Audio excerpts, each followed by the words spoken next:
بسم الله الرحمن الرحيم. إن شاء الله النهاردة هنتكلم على الفود poisoning.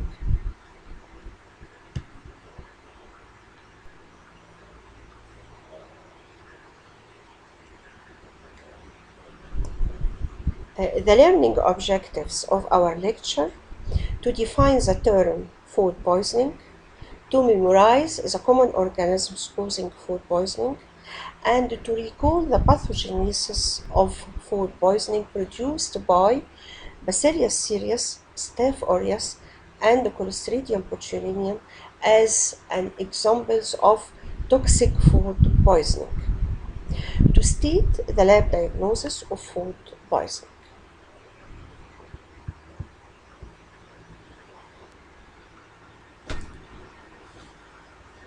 Food poisoning is a disorder caused by ingestion of food or water contaminated with bacteria, bacterial toxins, viruses, parasites, or chemical substances.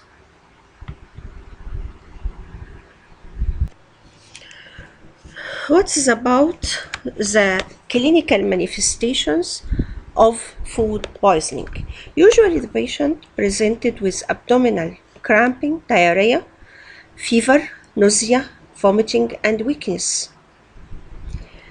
لكن لازم نلاحظ حاجة إن symptoms may be related only to gastrointestinal tract and sometimes may involve other organs such as muscles زي ما احنا هنعرف إن شاء الله في نهاية المحاضرة.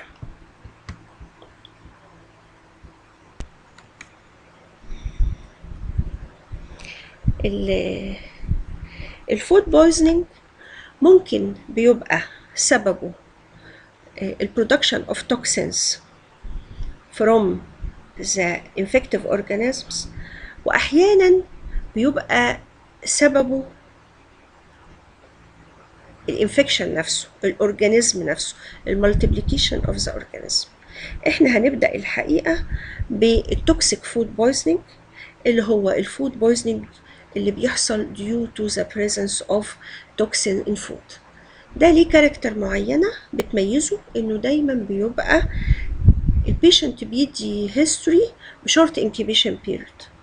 ليه؟ لأن ده بيبقى سببه already preformed toxin in the food فبالتالي مجرد ما بياخد الcontaminated food السيمتومز بتظهر غير لما بيبقى في الانفكتيف تايب زي ما احنا هنعرف ان شاء الله بتلاقي ان هي بيبقى فيه characterized by long incubation period لأن الأورجانيزم بيحتاج وقت عشان يحصل له multiplication ويبتدي يحصل الكلينيكال مانيفستيشنز.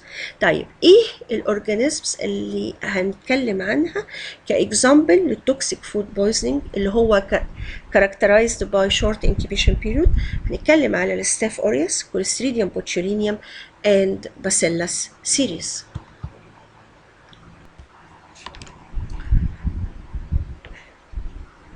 هنبدأ بالستاف أوريوس as a good example of toxic food poisoning.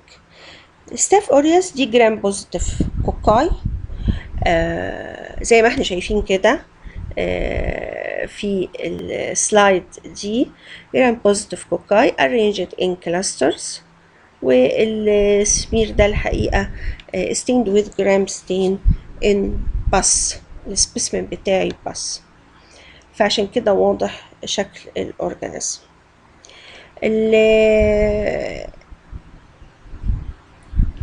ingested preformed toxin in the food ده السبب الرئيسي للستاف فود بويزنينج. طب يا ترى ايه الكومن فود اللي بيحصل منها ستاف فود بويزنينج؟ mostly بتبقى carbohydrates, milk and milk products ودي في examples الحقيقة. كربوهيدرات أشهر أكلة بيبقى بتكون سببها الفود بويزنينج اللي هي أكلة الكشري ودي كلها كربوهيدرات وأحيانا الميلك والميلك برودكتس كلها.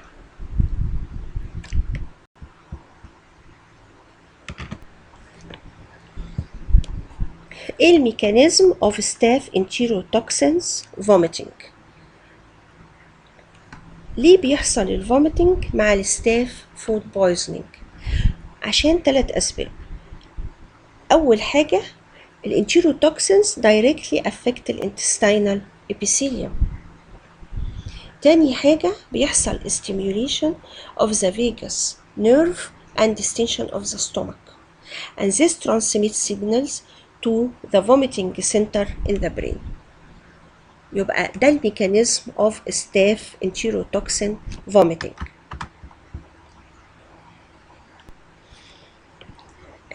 What's about the mechanism of staph enterotoxins diarrhea؟ ليه بتحصل الديارية؟ The staph enterotoxins disturb the activity in the large intestine, and this leads to water cannot be reabsorbed, and this leads to diarrhea. يبقى الستاف enterotoxin disturb activity في large intestine, the water cannot be reabsorbed in large intestine, and this leads to diarrhea.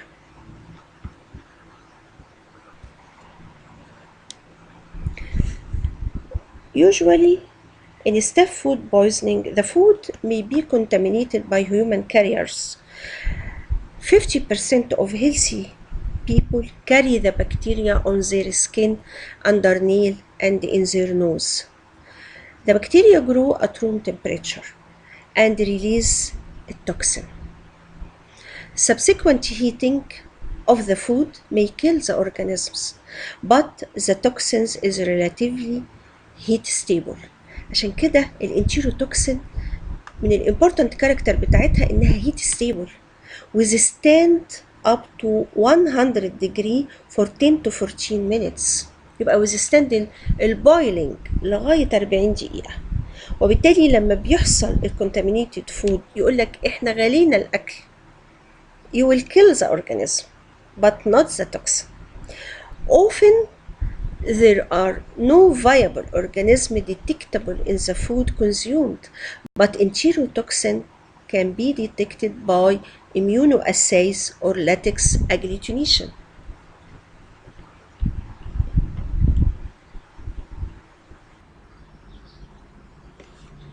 Clostridium botulinum. It is an aerobic gram-positive spore-forming bacilli. The spores germinate in moist, warm, nutritious condition. Exotoxins produced by Clostridium botulinum cause botulism after ingestion of canned food. طبعا Clostridium botulinum needs an aerobic condition for growth. عشان كده هي commonly detected in persons ingested a canned food اللي هي العلب المحفوظة عشان بيبقى متوفر فيها الان aerobic condition. طيب what's about botulinum toxin? It is a neurotoxins. The most common types type A and B, لكن هو تقريبا 7 types named alphabetical. It is a heat labile neurotoxin destroyed by heat at 60 degree centigrade after 10 minutes, absorbed by gut and carried by blood to peripheral nerves, blocks release of acetylcholine from nerve cells at the myoneural junction, resulting in a flaccid paralysis. Start usually with the cranial nerves. الأفكشن دايما بيبدأ بالcranial nerves, and the patient comes suffering from blurring of vision, swallowing difficulty, and slurred speech. Then the respiratory and the cardiac muscles are affected.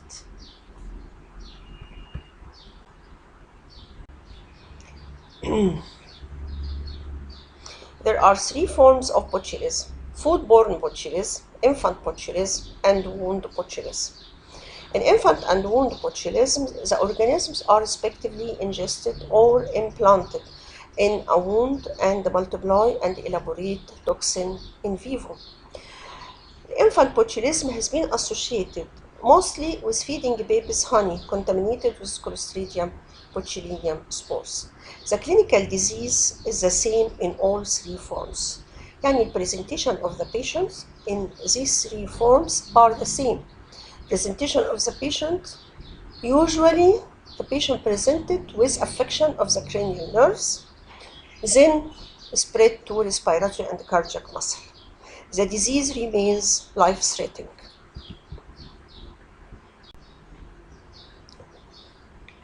Lab diagnosis of botulism involves demonstrating the presence of botulinum toxin in clinical specimens or remnants of food by ELISA and PCR or culturing method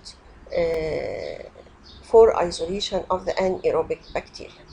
طبعا هنا احنا بنستخدم الانيروبيك culture methods.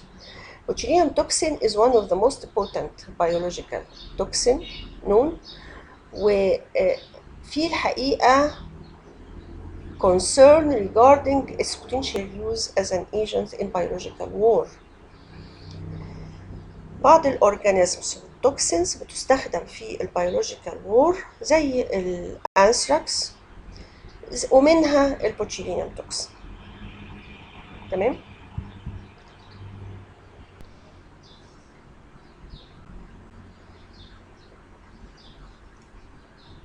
هنتكلم على الباسيلس سيريس as a cause of toxic food poisoning. Bacillus cereus, it is aerobic, gram-positive, spore-forming bacilli. Food poisoning associated with worm food due to piriformed enterotoxins. Bacillus cereus produce two types of toxins, emetic toxin and diarrheal toxin. The character of both toxins is different.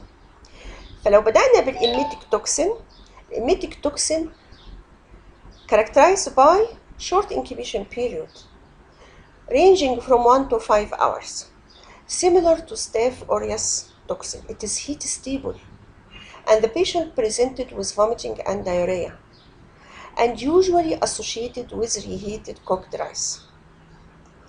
The second type, اللي هو diarrheal toxin, needs prolonged incubation period, reached to 18 hours. يبقى الانكيوبيشن بيريود في حالة الدايريال توكسين بيوصل ل 18 ساعة. Similar to E. coli, produce heat labile toxin. الميكانيزم بتاعته بيبقى through increasing adenylate cyclase activity يديني watery diarrhea associated with usually ingestion of meat and sauce. يبقى الفيرست تايب اللي هو الإميتيك تايب associated with reheated rice, short incubation period due to heat stable enterotoxin, presented with vomiting and diarrhea. الdiarrheal toxin needs incubation period, prolonged incubation period بتوصل لغاية 18 ساعة. produce ده عبارة عن heat labile toxin similar to E. coli toxin, increasing الميكانيزم بتاعته through increasing adenylate cyclase activity. أبص ألاقي patients presented with watery diarrhea, not vomiting, watery diarrhea after ingestion of contaminated meat and sauce. تمام؟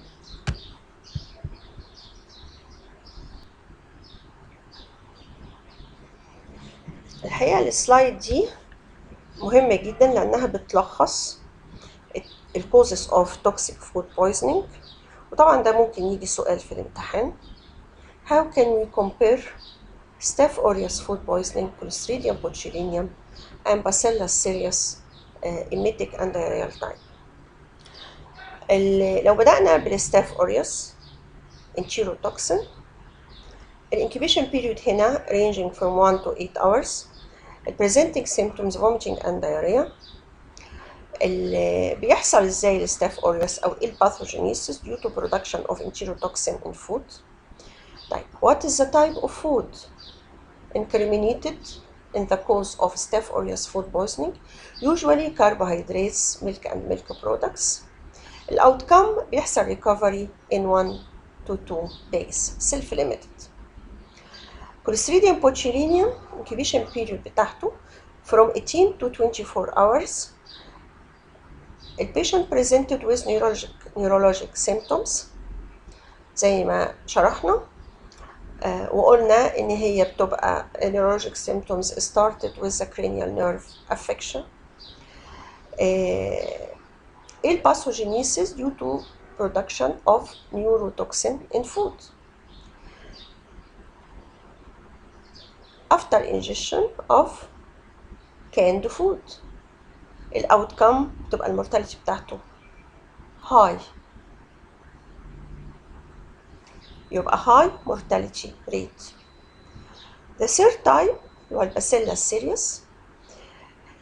If we start with the emetic type, the incubation period short, ranging from 1 to 5 hours.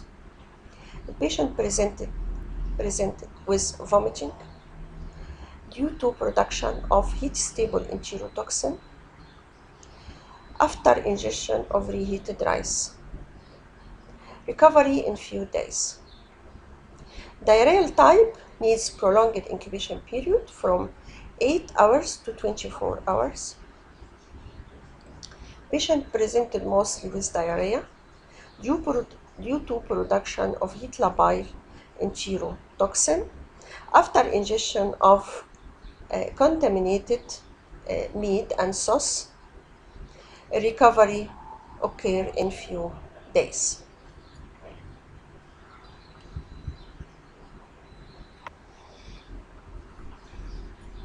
Diagnosis of toxic food poisoning depends on manifestation and type of food. في diagnosis of food poisoning دايما السامبل عندي بتبقى ايه؟ عندي food remnants، عندي من البيشنت إذا كان presented with diarrhea يبقى part من الفوميتاس، إذا كان بvomiting يبقى part من الفوميتاس، إذا كان presented with diarrhea يبقى stool specimen. يبقى هنا we try to detect the organism or the toxin في 3 samples دول: food remnants, vomitus or stools. طبعا ده depending upon the presentation of the patient. إذا أنا قدرت أعزل الأورجانيزم from the 3 specimens وطلع وأعمل typing للأورجانيزم. typing يعني إيه؟ أنا بحدد النوع، بقول إن الأورجانيزم isolated from food remnants is the same as that isolated from vomitus or stool. في الحالة دي بقدر أعمل confirmation للdiagnosis of food poisoning. في حاجة تاني مهمة قوي، إن دايما الفود poisoning بيحصل في جروبس، يعني بتلاقي عيلة بحالها جاية على استقبال المستشفى suffering from symptoms of food poisoning after ingestion of carbohydrate food.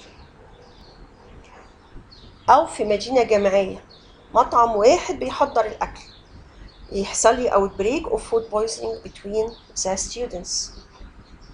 أو in hospital outbreak of food poisoning among patients admitted to hospital. يبقى في الحالة دي أنا لازم أستخدم typing methods. يبقى هدف الtyping methods إيه؟ هو الconfirmation إن الأورجانيزم isolated from all patients is the same. النقطة الثانية organism isolated from food similar to that isolated from patient samples سواء كان vomitus أو diarrhea. النقطة الثالثة إن أنا بدخل في الانفستيجيشن الفود هاندلر as a carrier. يبقى أنا مثلا لو اتكلمت على الستاف فود بويزنينج زي ما احنا قلنا إنه ممكن يكون نيزل كارير، ممكن نيل كارير، فباخد سامبلز من الفود هاندلرز اللي في المطعم ده بيشاركوا في تحضير أو تقديم الأطعمة. إذا عزلت the same organism and the same type from the food handler similar to that isolated from the food remnants and the specimens collected from the patients سواء كان vomitus or stool specimen، يبقى في الحالة دي احنا بنتكلم على حالة food poisoning قدرنا نعمل tracing للسورس.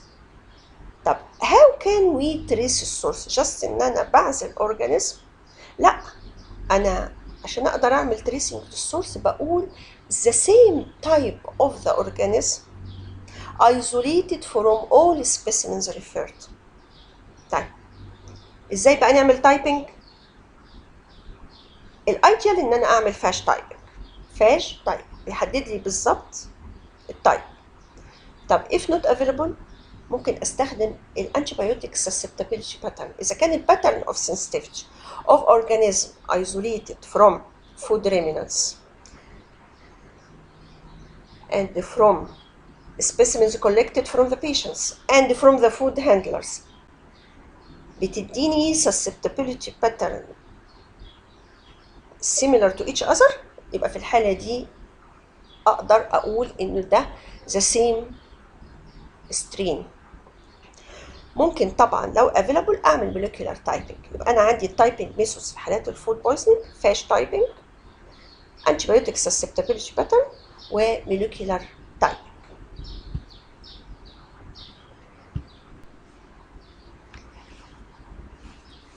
Prevention of food poisoning by frequent hand washing, diagnosis and treatment of staph carriers, cook or food handlers, careful sterilization of food before canning, swollen cans should be discarded and not used, honey should not be given to infants.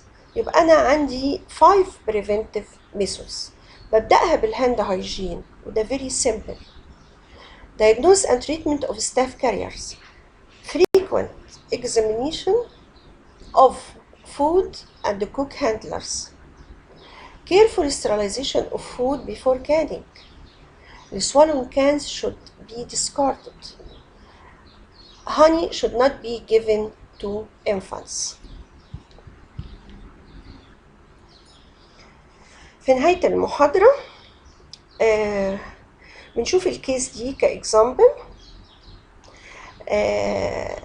عندي 40 years old man comes to the emergency department because of diplopia, dysphagia, that developed after he consumed homemade strawberry jam.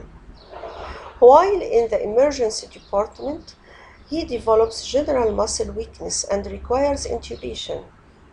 يبقى هنا في affection respiratory muscle due to sudden respiratory muscle paralysis. Which of the following pathogens is most likely responsible for this patient's condition? يا ترى الباسيلا سيريوس، Clostridium botulinum، Clostridium perfringens or Clostridium tt. وانا بقرا الكيس دي هركز على السيمتومز. البريزنتنج سيمتومز ديبلوبيا اند dysphagia. انا هنا بفكر في cranial nerve affection. طب يا ترى اكل ايه؟ الانكريمينيتد فود، ingested food، homemade strawberry jam. طب في ايه كمان؟ ده في muscle weakness، في respiratory muscle paralysis، العيان يحتاج intubation. يبقى هنا mostly ده Clostridium botulinum organism is the cause of botulism. يبقى هنا ده Clostridium botulinum. تمام؟ بتمنى لكم التوفيق ويا رب تكونوا استفدتوا من المحاضرة. والحقيقة أي حد منكم عنده استفسار يتواصل معي مباشرة، وتمنياتي لكم بالنجاح والتوفيق. شكرا جزيلا.